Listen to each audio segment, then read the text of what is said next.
Parthenium পরিযায়ী আগাছা।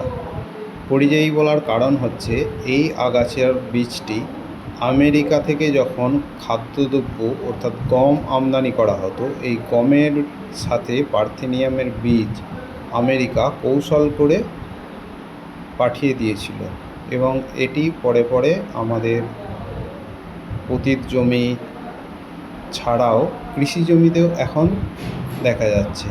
আপনারা কি জানেন এই কৃষি জমি কী ক্ষতি করতে পারে এই পার্থেনিয়াম? দেখুন, কৃষি জমিতেও হয়েছে।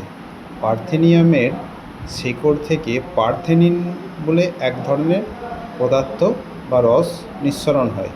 এটি কৃষির অঙ্কুরোদ্গম ক্ষমতাকে কমিয়ে দেবে এবং এই পার্থেনিয়াম পরপর আপনার জমির উর্বরতা শক্তিকে কমিয়ে দেবে।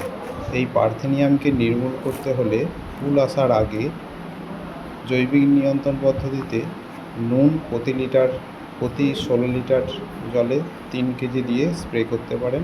রাসায়নিক নিয়ন্ত্রণ হিসাবে গ্লাইফোসেটের সঙ্গে 2,4-D মিশিয়ে স্প্রে করতে পারেন। ধন্যবাদ সকলকে। কৃষি রায়ের সঙ্গে থাকুন।